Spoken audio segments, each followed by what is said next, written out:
गोसाई जी यहां से आगे बढ़े, गंगा के किनारे थोड़ी सी दूर गए। गंगा के किनारे पर एक कथा हो रही थी। प्रेत ने कह दिया था, पहचान क्या है? पहचानूंगा कैसे? बोले सबसे पहले आते हैं और सबसे बाद में जाते हैं। गोसाई जी गए और जैसे ये राम कथा हो रही है ना, ऐसी वहां भी राम कथा हो रही थी। उसी कथा में जाकर के गोसाई जी बैठ गए, कथा को सुना। मन में बस एक ही भाव है, मिल जाओ राम, तरस रही अखियां। बस राम का दर्शन कैसे होगा, राम जी कैसे मिलेंगे, बस यही भाव है। कथा की आरती हुई, सबने प्रसाद लिया, सब लोग धीरे धीरे जाने लगे। सब लोग चले गए, लेकिन एक अत्यंत बुजुर्ग व्यक्ति कथा पंडाल में पीछे पीछे बैठा हुआ था। वो बोरी का टाट नहीं होता, बोरी का टाट, उसको ओढ़ करके पीछे पीछे बैठा था, शरीर से कोड़ चो रहा था। तुलसीदास जी ने देखा सब चले गए, ये नहीं गए, तो तुलसीदास जी अपनी जगह से उठे और वहां जाकर के बैठ गए। उस बुजुर्ग ने कहा, भैया थोड़ा दूर रहना, हमारे पास मत आना। क्यों? हमें कोड़ हो रहा है ना, तुम्हें भी लग जाएगा। गोसाई जी वहीं बैठ गए। थोड़ी बहुत देर हुई, उस वृद्ध ने कहा, तुम जाओ। तुलसीदास जी ने कहा, क्यों, तुम्हें कोई आपत्ति है? बोले नहीं नहीं, हम तो ऐसे ही कह रहे, भाई सब चले गए तो तुम भी जाओ। तुलसी जी ने कहा, उन सबको घर में कोई काम है, हमें कोई काम नहीं है, तुम जाओ। बोले हम नहीं जाएंगे। बोले तुम जाओ। तो तुलसी जी ने कहा, बोले जैसे तुम बैठे हो वैसे हम बैठे। बोले तुम जाओ तो हम चले जाएंगे। बुजुर्ग ने कहा, भैया जिद मत करो, सब लोग चले गए, समय हो रहा है, अंधेरा होने वाला है, तुम जाओ। तुलसी जी ने कहा, नहीं तुम जाओ। और तुलसीदास जी रोने लगे।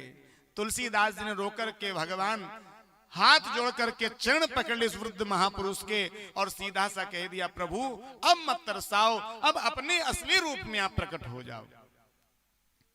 और जैसे ही कहा, हनुमान जी महाराज अपने असली रूप में प्रकट हो गए।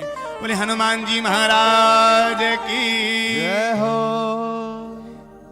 कंचन बरन विराज सुबेसा, कंचन बरन विराज सुबेसा, कानन कुंडल कुंचित केसा, कानन कुंडल कुंचित केसा, हाथ वज्र और ध्वजा विराजे, हाथ वज्र और ध्वजा विराजे, कांधे मूझ जनेऊ साजे, कांधे मूझ जनेऊ साजे। आज हनुमान जी महाराज प्रकट हो गए। तुलसीदास जी महाराज झरझर रोने लगे। तो हनुमान जी महाराज ने कहा, भैया क्या चाहिए, क्यों रोते हो, क्या चाहिए? तुलसीदास जी महाराज ने बस एक ही बात कही, प्रभु बस एक बार राम दरस हो जाए, राम जी हमें मिल जाए, इसके अलावा और कोई हमारी अभिलाषा नहीं है। हनुमान जी महाराज ने कहा, अच्छा राम को प्राप्त करना चाहते हो तो सीधे चित्रकूट चले जाओ। कहां चले जाओ? किसी ने कहा, क्यों जी, क्या राम जी चित्रकूट में मिलते हैं और कहीं नहीं मिलते? नहीं नहीं, मिलते तो सभी जगह। हरि व्यापक सर्वत्र समाना, परमात्मा सभी जगह रहते हैं। परमात्मा तो कण कण में रहने वाले हैं, लेकिन चित्रकूट में किसे मिलते हैं? बोले जो बिछड़ जाता है ना, उसे चित्रकूट में मिलते हैं। भरत जी महाराज भी बिछड़ गए थे, भरत जी को राम कहां मिले? चित्रकूट में। कैकेयी को कहां मिले? चित्रकूट में। और तुम भी राम जी से बिछड़ गए हो, इसलिए तुम भी चित्रकूट जाओ, चित्रकूट में ही तुम्हें राम जी का दर्शन होगा।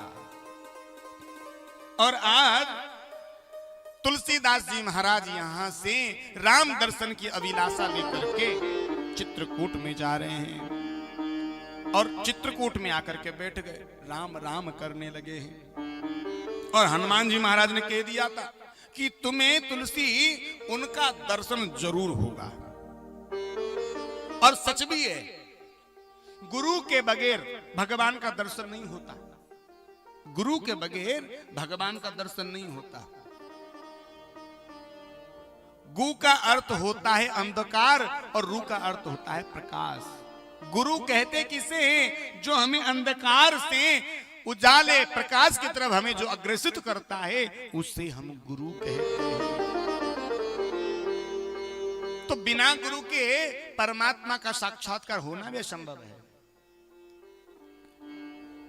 और हनुमान जी महाराज तुलसी जी के जीवन में गुरु बनकर के आए। और तुलसीदास जी महाराज ने हनुमान चालीसे में इस बात को स्वीकार भी किया है। जय जय जय हनुमान गोसाई, जय जय जय हनुमान गोसाई, कृपा करहु गुरु देव की नाई, कृपा करहु गुरु देव की नाई। तुलसी जी ने इस बात को भी स्वीकार किया महाराज। तो आज हनुमान जी महाराज वह गुरु हैं जो राम जी से मिलाने का काम करते हैं। इधर तुलसीदास जी महाराज चित्रकूट में बैठे हैं और राम राम कर रहे हैं। राम राम का अखंड जप कर रहे हैं। नेत्रों से तुलसी जी के अश्रुधार बह रही है। इधर सामने से कि हिरणों का झुंड दौड़ता हुआ जा रहा था और सामने से इनके पीछे से दौड़ते हुए दो सुंदर राजकुमार इनके पीछे दौड़ते धनुष बाण लेकर के जा रहे थे। तुलसीदास जी रोते रोते महाराज जैसे ऊपर नजर गई, विचार करने लगे, अरे बताओ इन बेचारे हिरणों ने इन लोगों का क्या बिगाड़ा है? क्यों उनके पीछे धनुष बाण लेकर के पड़े हुए हैं? और राम जी इनकी आंखों के सामने से निकल गए। हनुमान जी आए।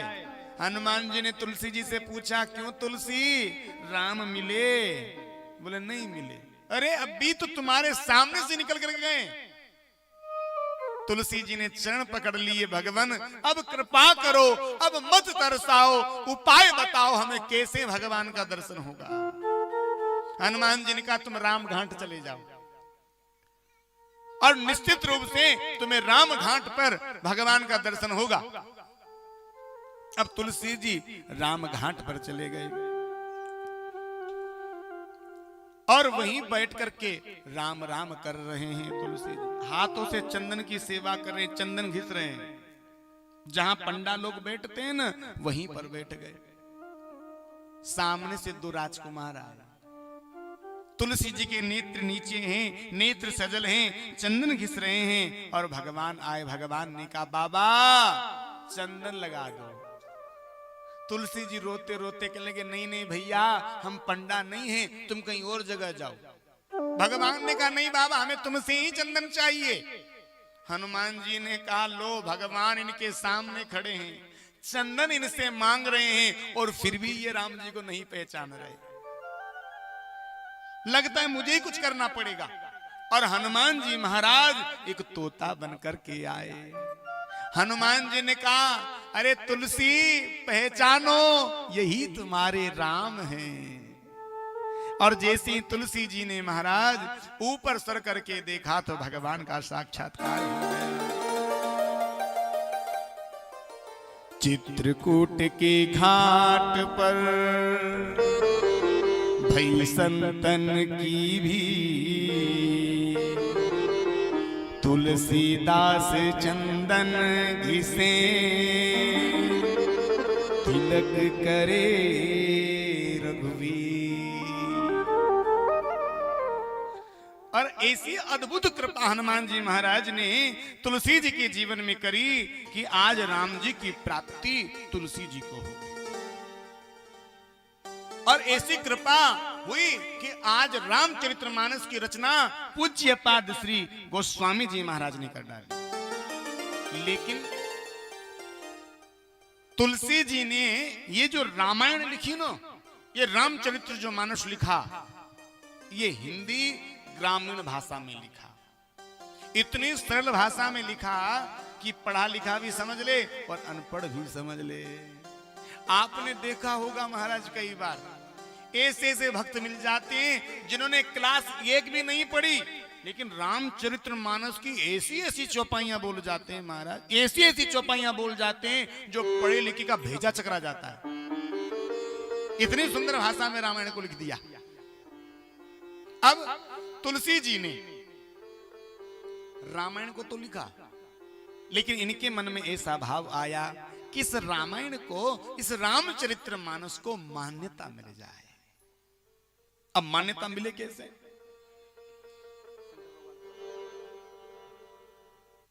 तो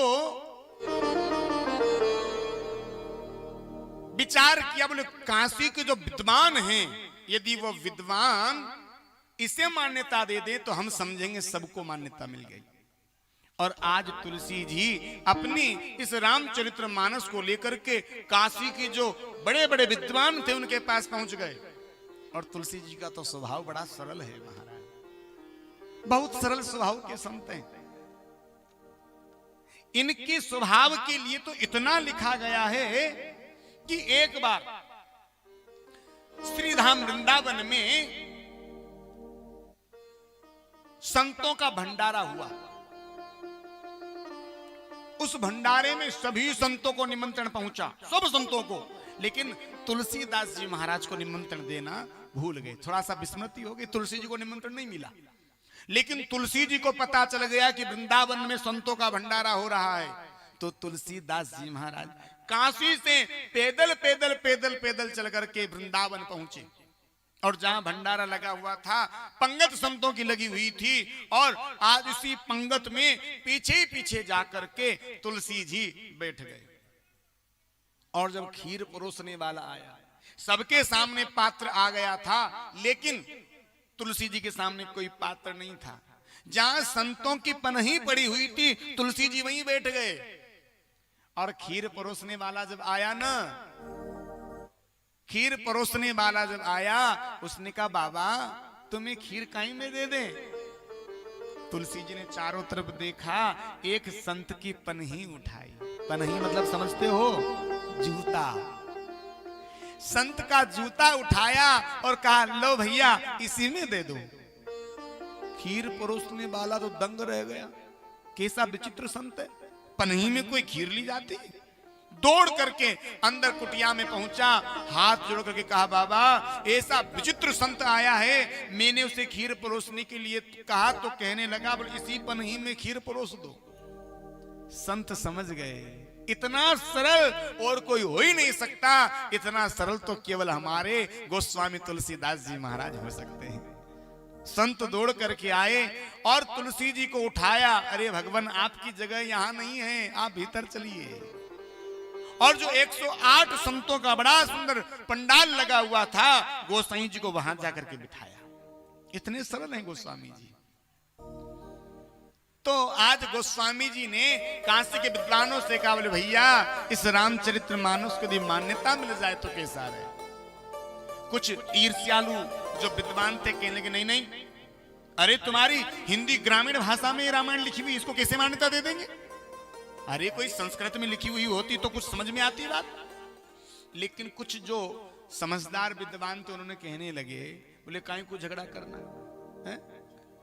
ऐसा करते हैं इस रामचरितमानस को काशी विश्वनाथ भगवान के चरणों में धर देते हैं और इस रामचरितमानस के ऊपर सारे के सारे ग्रंथ रख देते हैं। और रात्रि में पट जब बंद हो जाएंगे, सवेरे पट खोलेंगे, यदि ये रामचरितमानस सभी ग्रंथों से ऊपर आ जाएगी तो हम समझेंगे कि जब भगवान ने मान्यता दे दी तो हमें क्या आपत्ति। ऐसा ही हुआ। रामचरितमानस को बाबा विश्वनाथ के सामने धर दिया, उस रामचरितमानस के ऊपर सारे ग्रंथ रख दिए, पट बंद कर दिया गया। लेकिन तुलसीदास जी कहीं गए नहीं, वहीं चौखट पर पड़े रहे। और तुलसीदास जी महाराज चौखट पर पड़े पड़े भूत भावन आशुतोष भगवान से प्रार्थना कर रहे हैं। हे धन्य तेरी है धन्य तेरी माया की नगरी, ओ दुनिया के रखवाले।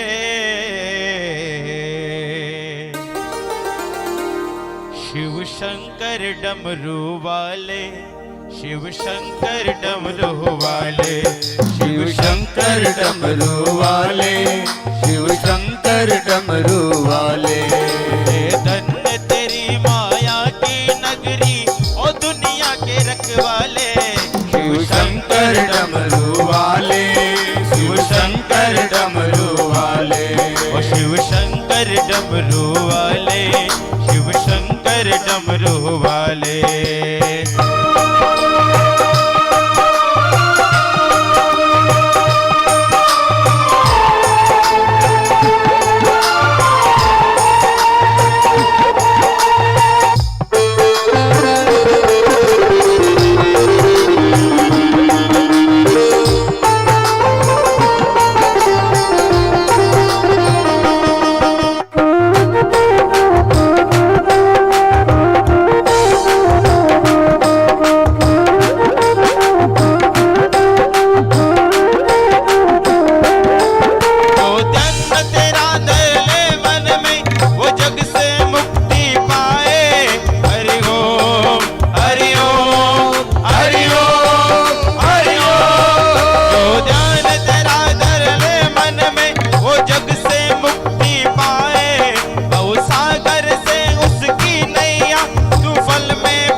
संकट में भक्तों को बढ़कर तू भोले आप संभाले। शिव शंकर डमरू वाले, शिव शंकर डमरू वाले, शिव शंकर डमरू वाले, शिव शंकर डमरू वाले। हे धन्य तेरी माया की नगरी, ओ दुनिया के रखवाले। शिव शंकर डमरू वाले, शिव शंकर डमरू वाले, शिव शंकर डमरू वाले, शिव शंकर डमरू वाले।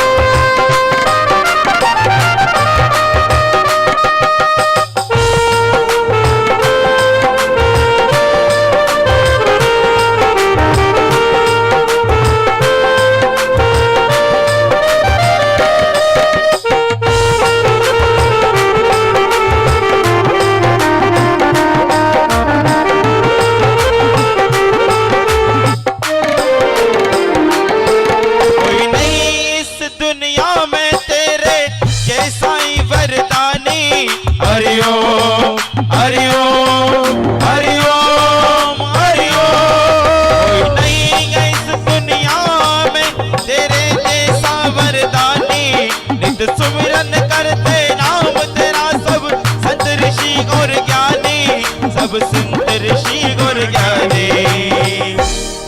ना जाने किस पर खुश होकर तू क्या क्या दे डाले।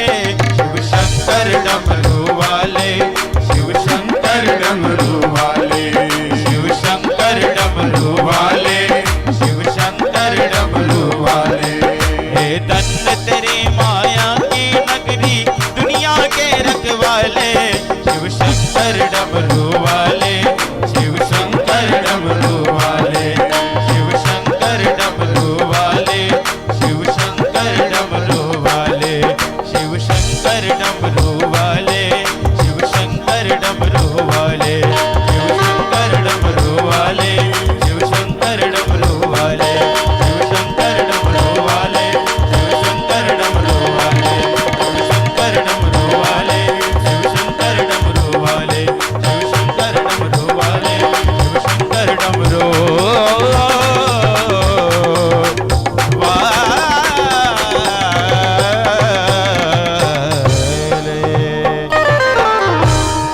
बोली शंकर भगवान की जय हो।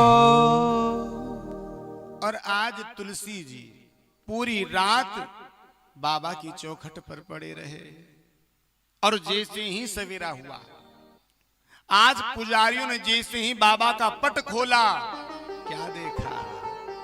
जो रामचरितमानस सबसे नीचे रखा हुआ था, वो रामचरितमानस आज सबसे ऊपर आ गया।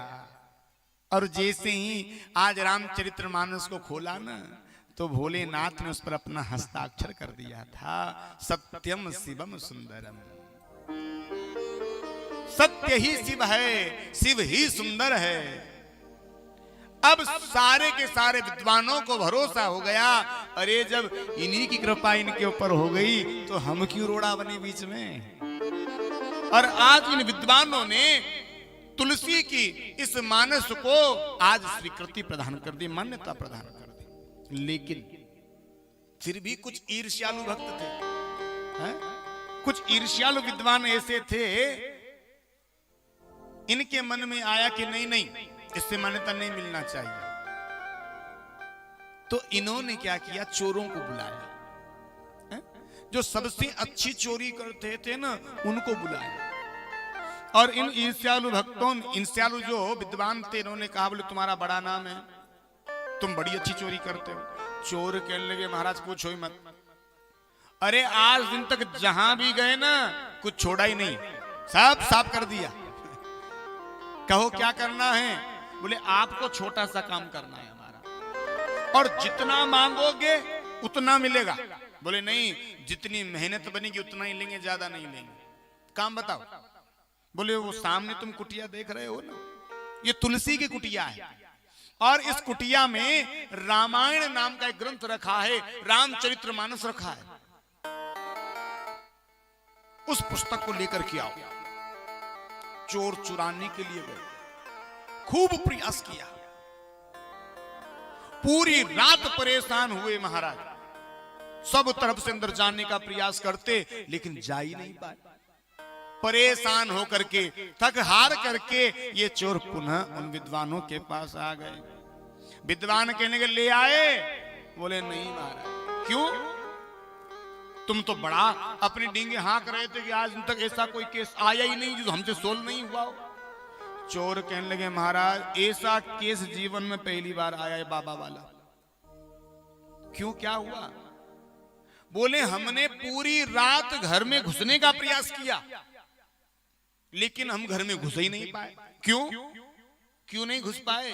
बोले जहां जिस रास्ते से हम अंदर जाते, वहीं पर एक विशाल बानर पहरा लगा रहा था।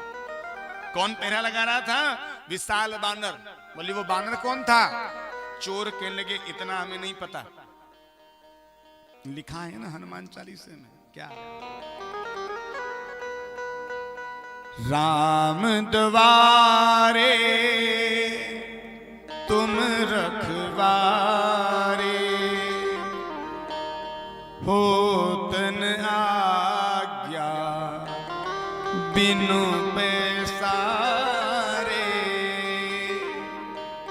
राम द्वारे तुम रखवारे। अरे जब स्वयं हनुमान जी महाराज पहरा लगा रहे हो, तो किसी चोर के क्या मजाल है जो अंदर पेड़ तो रख ले। आज इन ईर्ष्यालु भक्तों ने भी विचार किया कि इनके ऊपर तो सर्वत्र कृपा है, हा? आखिर में इन्होंने भी तुलसी की मानस को मान्यता दे डाली। तो गोस्वामी जी ने इस मानस में 7 कांड लिखे हैं। 7 कांड इस मानस में लिखे। बाल कांड, अयोध्या कांड, अरण्य कांड, किष्किंधा कांड,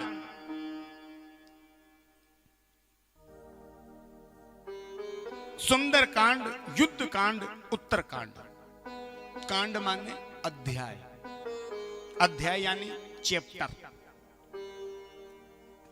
ये बाल कांड जो है बचपन के लिए, बचपन कैसा होना चाहिए, बचपन कैसे जिया जाए, इसलिए है बाल कांड। अयोध्या कांड, अयोध्या कांड है युवा अवस्था से 55 तक के लिए।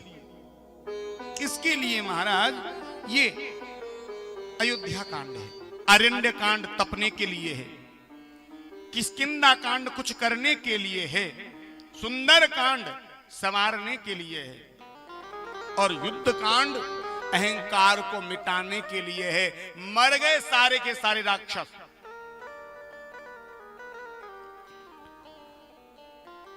उत्तर कांड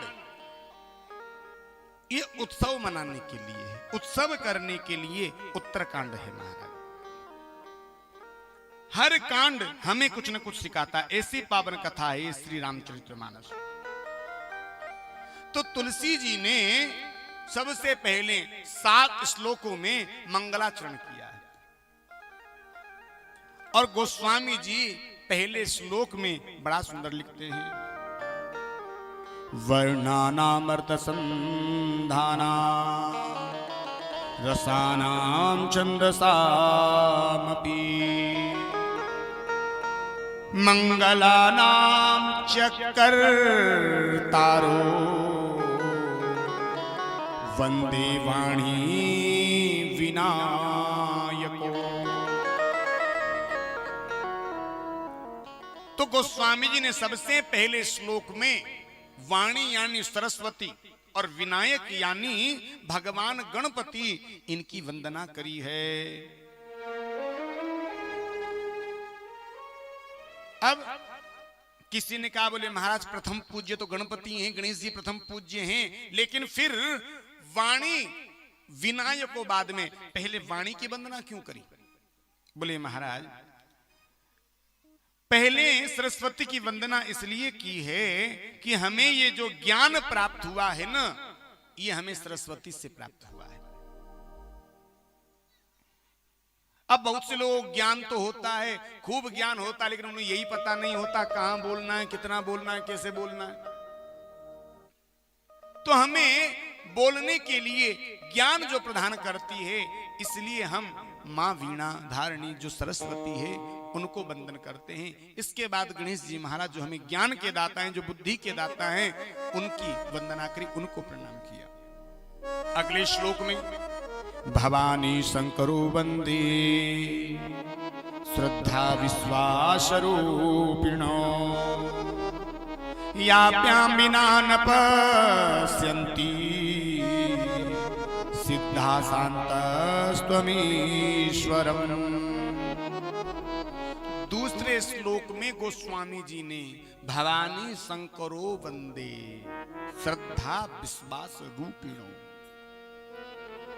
भगवान गौरी और शंकर की वंदना गाई है, उनको प्रणाम किया है।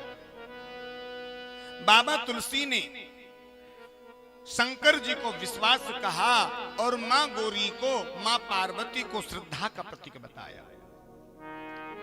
जब भी हम भक्ति करने बैठते हैं तो भक्ति बिना श्रद्धा और बिना विश्वास के हो नहीं सकती। तुलसी जी कहते हैं कि मैं रामचरितमानस का लेखन करने जा रहा हूं और रामचरितमानस जैसे ग्रंथ का लेखन बिना आपकी कृपा के संभव नहीं है महाराज। तो राम कथा जो है ये हमें भक्ति करना सिखाती है, और भक्ति हमारे जीवन में कब आती है? जब श्रद्धा और विश्वास हमारे जीवन में होता है, तब हमारे जीवन में भक्ति आती है। और तीसरे श्लोक में क्या लिखा? वंदे बोधमयं नित्यं गुरुं शंकर रूपिणं यमाश्रितो हि वक्रोऽपि चंद्र सर्वत्र वंदते। तीसरे श्लोक में गुरुदेव की वंदना करी और मैं उन गुरुदेव के चरणों में साष्टांग प्रणाम करता हूं जो हमें नित्य ज्ञान प्रदान करते हैं। और गोस्वामी जी ने गुरु को साधारण नहीं बताया, गुरुम शंकर रूपिणम, भगवान शंकर के स्वरूप गुरुदेव भगवान को बताया गया है। चाहे वह हमें ज्ञान प्रदान करने वाले गुरु हों, चाहे वह शिक्षा दीक्षा करने वाले गुरुदेव हों, उस गुरु की तुलना स्वयं भगवान शंकर से करी है। अगले श्लोक में सीताराम गुणग्राम पुण्यारण्या विहारिणो वंदे विशुद्ध विज्ञानो कपीश्वर कपीश्वरो।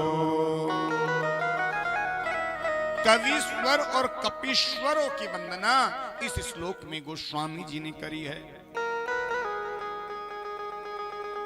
गोस्वामी जी कहते हैं कि सीताराम भगवान के गुणों का गान करते करते जब जीव का पुण्य उदय हो जाता है, तब जाकर के ये राम कथा हमें श्रवण करने के लिए मिलती है। सीताराम गुणग्राम पुण्यरण्य विहार, तब जाकर के हमें ये कथा श्रवण करने को मिलती है, और तब आपके ऊपर भगवान की बड़ी महती कृपा होती है। वंदे विशुद्ध विज्ञानो कवीश्वरो कपीश्वरो, अर्थात कवीश्वर का अर्थ है यहां पर आदि कवि वाल्मीकि। बाबा जी ने यहां पर जो आदि कवि महर्षि वाल्मीकि हैं, उनके चरणों की वंदना करी। मैं ऐसे वाल्मीकि जी के चरणों में प्रणाम करता हूं जिनकी कृपा से हमें यह रामायण जी सा ग्रंथ प्राप्त हुआ। और कपीश्वरो यानी हनुमान जी महाराज। हनुमान जी महाराज की वंदना बड़ी सुंदर गोस्वामी जी ने की, क्योंकि हनुमान जी महाराज जो है ना, हमने आपसे पहले भी कहा, राम कथा के रस रसिक हनुमान जी महाराज। जहां जहां ये राम कथा होती है, वहां वहां सुनने के लिए हनुमान जी महाराज पहुंच जाते हैं। और सुनते कैसे हैं? यदि मान लो कोई बड़ा आदमी कथा में आ जाए, कोई प्रतिष्ठित व्यक्ति कथा में आ जाए, तो बड़ी सुंदर व्यवस्था होती है, सोफे इत्यादि की व्यवस्था करनी पड़ती, तब जाकर उनको बिठाया जाता है। लेकिन हनुमान जी महाराज जब भी कथा में आते हैं, कथा कैसे सुनते हैं? हाथ जोड़ करके सुनते हैं। और कहां बैठते हैं? नीचे जमीन पर बैठते हैं। जमीन पर बैठ करके हाथ जोड़ करके कथा को सुनते हैं। और कैसे सुनते हैं? ज्ञानी बनकर के नहीं सुनते, बिल्कुल कुछ नहीं जानते, जैसे खाली स्लेट होती नहीं, इसमें कुछ नहीं लिखा हुआ होता, बस वैसे बनकर के कथा को सुनते हैं। मानो हम कुछ नहीं जानते, जो व्यास जी कह देंगे बस उसी को हम सुनेंगे। अरे हैं कौन? ज्ञानियों में अग्रगण्य है, ज्ञानी नाम अग्रगण्यम। लेकिन वो सरल बन करके जमीन पर बैठ करके हाथ जोड़ करके इस कथा को सुनते हैं। राम कथा की रसिक तुम, भक्ति राशि मति धी, गादी अपनी लीजिए, प्रभु तेज पुंज महावीर। बड़े श्रद्धा से, बड़े भाव से हाथ जोड़ करके हनुमान जी महाराज इस कथा को सुनते हैं। और ऐसा नहीं है कि एक ही जगह हनुमान जी कथा को सुनते हो, नहीं नहीं, चाहे छोटी से छोटी कथा क्यों ना हो, चाहे बड़ी से बड़ी कथा क्यों ना हो, चाहे छोटा वक्ता कथा करे, चाहे बड़ा वक्ता कथा करे, चाहे कहीं भी कथा हो, हनुमान जी महाराज सभी जगह जाकर के इस कथा का रसपान करते हैं। अगले श्लोक में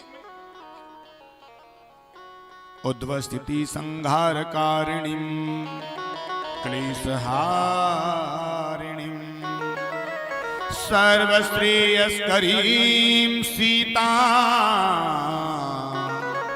न तो हम राम वल्लभा।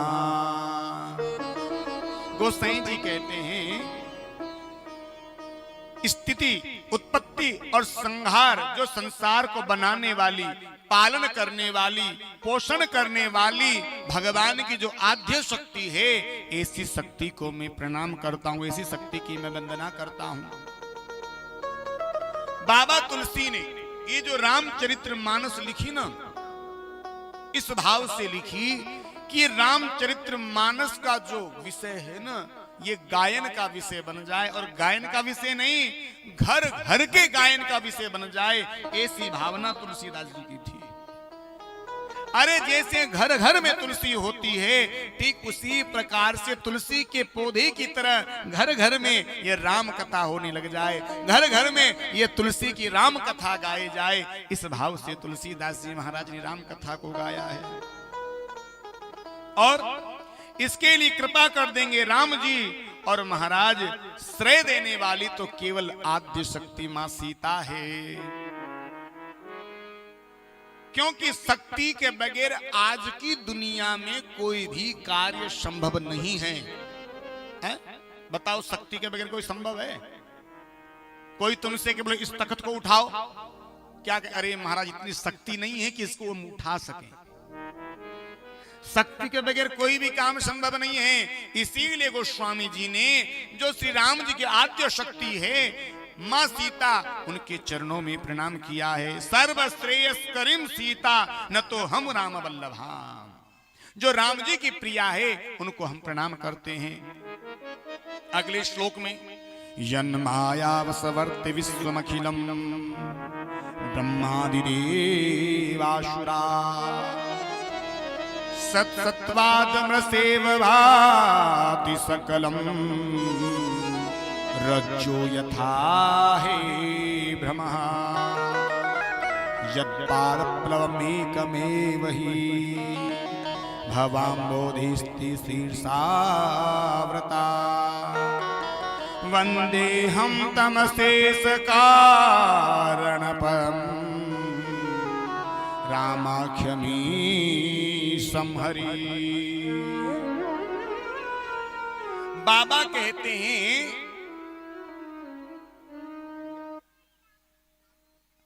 ये जो जग है ना, ये माया का है। ये संपूर्ण जग माया से भरा हुआ है। लिखा है ब्रह्मादि देवासुरा, जो ब्रह्मा, इंद्र, मरुदगण, यक्ष, गंधर्व, किन्नर जो है ना, ये भी भगवान की माया से बच नहीं पाते। ये सब के सब माया जाल के चक्कर में जकड़े हुए हैं। क्योंकि ये जो संसार है ना, ये संसार भी सत्य नहीं है। इस संसार के विषय में भोलेनाथ मां पार्वती से कहते हैं क्या, उमा कहूं मैं अनुभव अपना, उमा कहूं मैं अनुभव अपना, सति हरि भजन जगत सब सपना, सच हरि भजन जगत सब सपना, उमा कहूं मैं अनुभव अपना, उमा कहूं मैं अनुभव अपना, सत हरि भजन जगत सब सपना, सच हरि भजन जगत सब सपना, उमा कहूं मैं अनुभव अपना, उमा कहूं मैं अनुभव अपना, सत हरि भजन जगत सब सपना, सच हरि भजन जगत सब सपना। गोस्वामी जी महाराज ने क्या कहा? रज्जो। रज्जो का अर्थ क्या होता है? रस्सा। रस्सा अर्थात रस्सी का जो बड़ा भाई होता है, रस्सा मोटा वाला, उसको कहा। अब जैसे हम कहीं जा रहे हो, हमारे पैरों के नीचे कोई रस्सी आ जाए, है? रात का अंधेरा हो, बिल्कुल कुछ दिख नहीं रहा हो, और हमारा पैर उस रस्सी के ऊपर पड़ जाए तो हमें क्या भ्रम होता है? और ये सांप आ गया।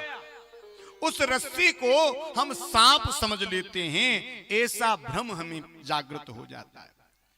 तो इस संसार में जब हम आते हैं, इस संसार में जब हम जन्म लेते हैं, इस संसार में रह करके हमें ये धीरे धीरे भ्रम होने लग जाता है, यही मेरी माँ है, यही मेरे पिता हैं, ये मकान मेरा है, ये बेटा बेटी मेरे हैं। इस भ्रम में हम आ जाते हैं। लेकिन ये सत्य नहीं है। भोले बाबा कहते हैं सत हरि भजन जगत सब सपना। ये दुनिया जो है ना केवल सपना है। जैसे स्वप्न में कोई राजा हो और वो भीख मांग रहा हो, है? कोई कहीं का राजा हो और सपना देख रहा हो कि वो भीख मांग रहा है, और मान लो भीख मांगता मांगता खटिया से नीचे पड़ जाए, आंख खुल जाए, तो सपने में क्या बना? भिखारी। तो बताओ क्या वो हकीकत में भिखारी बन जाएगा? अरे वो राजा है, कहीं का भिखारी। सपना सत्य नहीं है, राम जी का नाम ही सत्य है।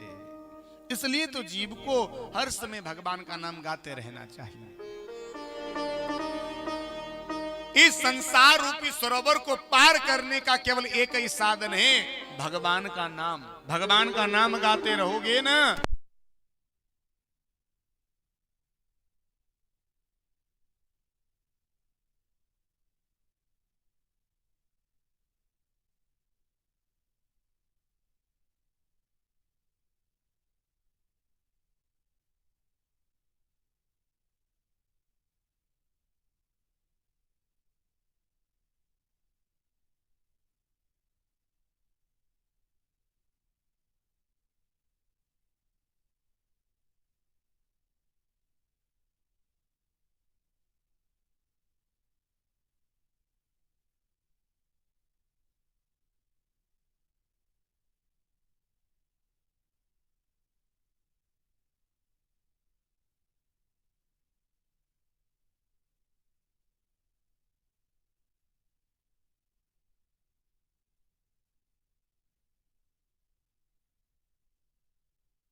बोले रामचंद्र भगवान की जय।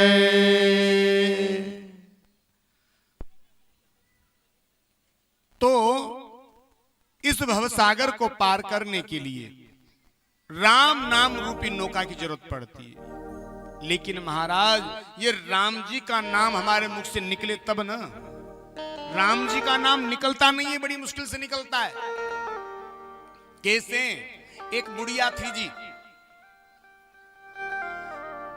80-90 वर्ष की वो बुढ़िया थी। उस बुढ़िया के मरने का समय आ गया, और अंत समय जब उसका आया, वो सब कहती अरे मुझे भोजन करवा दो, अरे मुझे नीला दो, अरे मुझे जल पिला दो, अरे मुझे दवाई दे दो, अरे मुझे ये कर दो, अरे मुझे वो दे दो।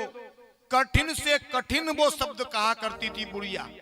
लोग उससे कहते थे मैया राम राम बोल, राम राम, अरे सीताराम बोल, सीताराम। वो बुढ़िया बस एक ही बात कहती, भैया जो तुम बोलने के लिए कहते हो ना, ये हमसे कहते नहीं बनता। कठिन से कठिन शब्द वो कहती, लेकिन राम जी का नाम उससे कहते नहीं बनता था। तो राम जी का जो नाम है ना, ये बड़ी मुश्किल से निकल पाता है। और ये राम जी का नाम जिह्वा पर कब आता है? जब व्यक्ति संयम की साधना में बैठे और जब आसन सिद्ध हो जाता है, जब निरंतर वाणी राम नाम की धारा प्रभावित होती रहती है, तब अंत समय में राम जी का नाम उसके मुंह से निकल पाता है। ऐसे नहीं निकलता महाराज। जब बचपन से हम राम जी के नाम को जपने का प्रयास करेंगे ना, तब जाकर के हो सकता है अंत में हमारे मुंह से राम जी का नाम निकले। क्योंकि बाबा जी कहते हैं, जन्म जन्म मुनि जतनु कराई, जन्म जन्म मुनि जतन कराई, जन्म जन्म मुनि जतन कराई, जन्म जन्म मुनि जतन कराई, अंतराम कहीं आवत नाही, अंतराम कहीं आवत नाही। क्या लिखा है? तो बड़े बड़े ऋषि जन जन्म जन्मांतरों तक इसे जपने का प्रयास करते हैं, लेकिन अंत समय में राम जी का नाम हमारे मुंह से निकलेगा या नहीं निकलेगा, इस बात की कोई गारंटी नहीं है। तो मैं उन राम जी के चरणों में बैठ करके मैं वंदना करता हूं, और प्रभु आप आकर के मुझे इस भवसागर से पार उतार दो। वो स्वामी जी अगले श्लोक में क्या कहते हैं? नाना पुराण निगमागम सम्मतम् रामायणे निगदितं क्वचिदन्यतोऽपि स्वान्ता सुखाय तुलसी रघुनाथ गाथा भाषा निबद्धमति मंजुलमातनोति।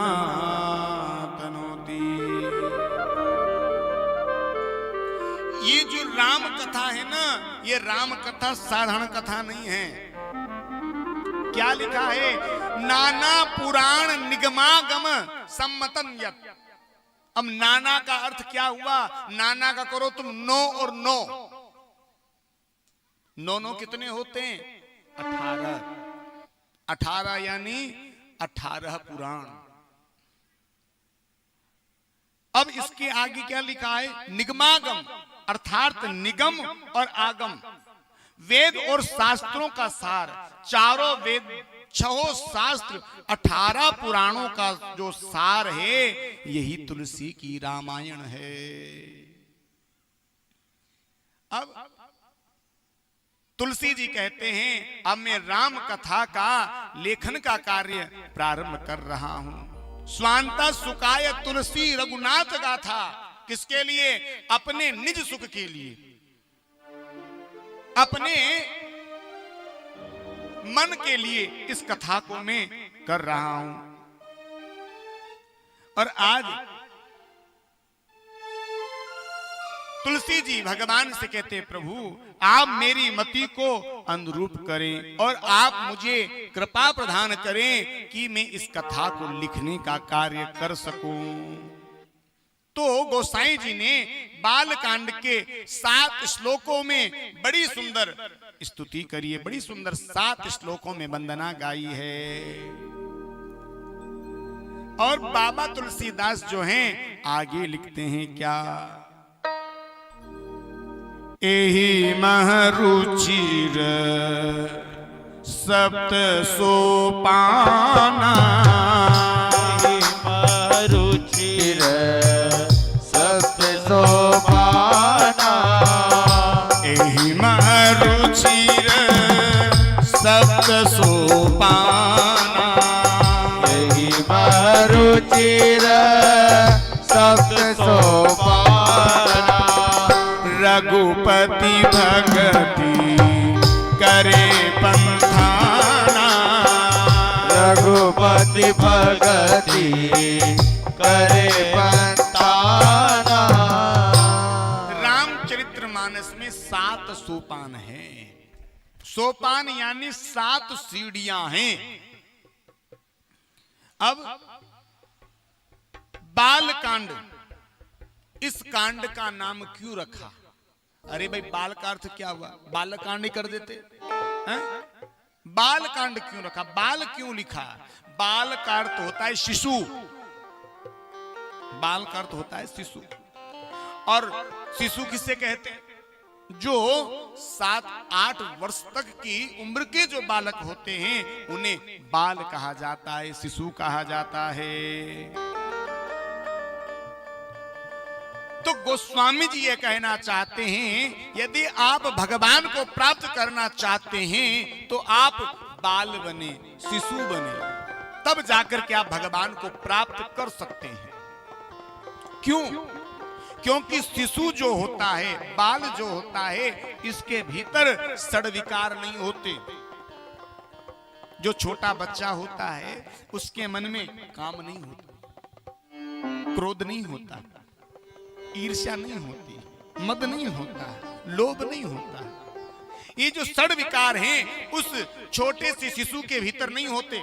लेकिन जब बालक 8-10 वर्ष से अधिक उम्र का हो जाता है तो उसके अंदर ये धीरे धीरे षड विकार आने लगते हैं। इसलिए बाल बनने के लिए कहा, इसीलिए शिशु होने के लिए गोसाई जी ने कहा। इसके बाद गोस्वामी जी कहते हैं आगे चलकर के इन्होंने 5 सोरठा लिखे और 5 सोरठा में गणेश भगवान, विष्णु भगवान, शिव जी की, मां सरस्वती की और अंत में गुरुदेव भगवान की इन्होंने वंदना करी। और अब गोसाई जी रामचरितमानस की बालकांड की पहली चौपाई को लिखते हैं। बंदऊ गुरु पद पदमो परागा, बंदऊ गुरु पद पदम परागा, सुतिज सुबास सरस अनुरागा, सुबास सरस अनुरागा, अमिय मूरिमय चूरन चारु, अमिय मूरिमय चूरन चारु, समन सकल भव रुज परिवारो, सकल भव रुज परिवारो।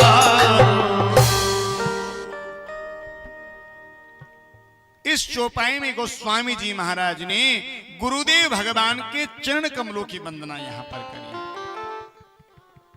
और गोस्वामी जी ने गुरु के महत्व को यहां पर बताया।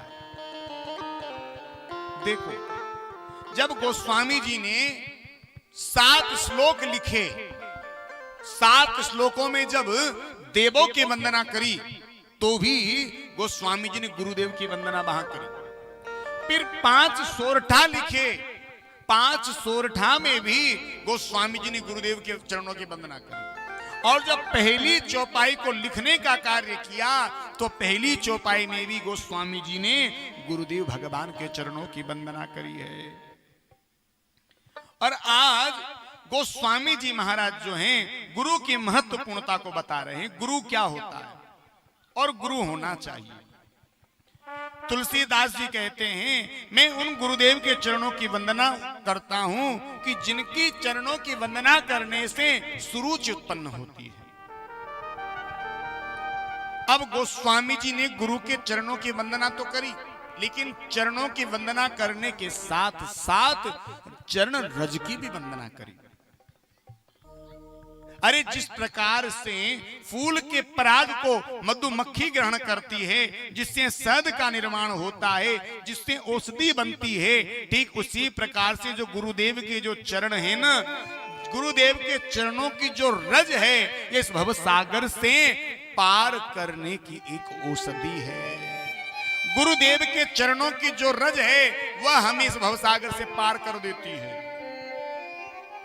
और गुरुदेव के चरणों की रज की जब वंदना तुलसीदास जी ने करी तो आगे क्या लिखा?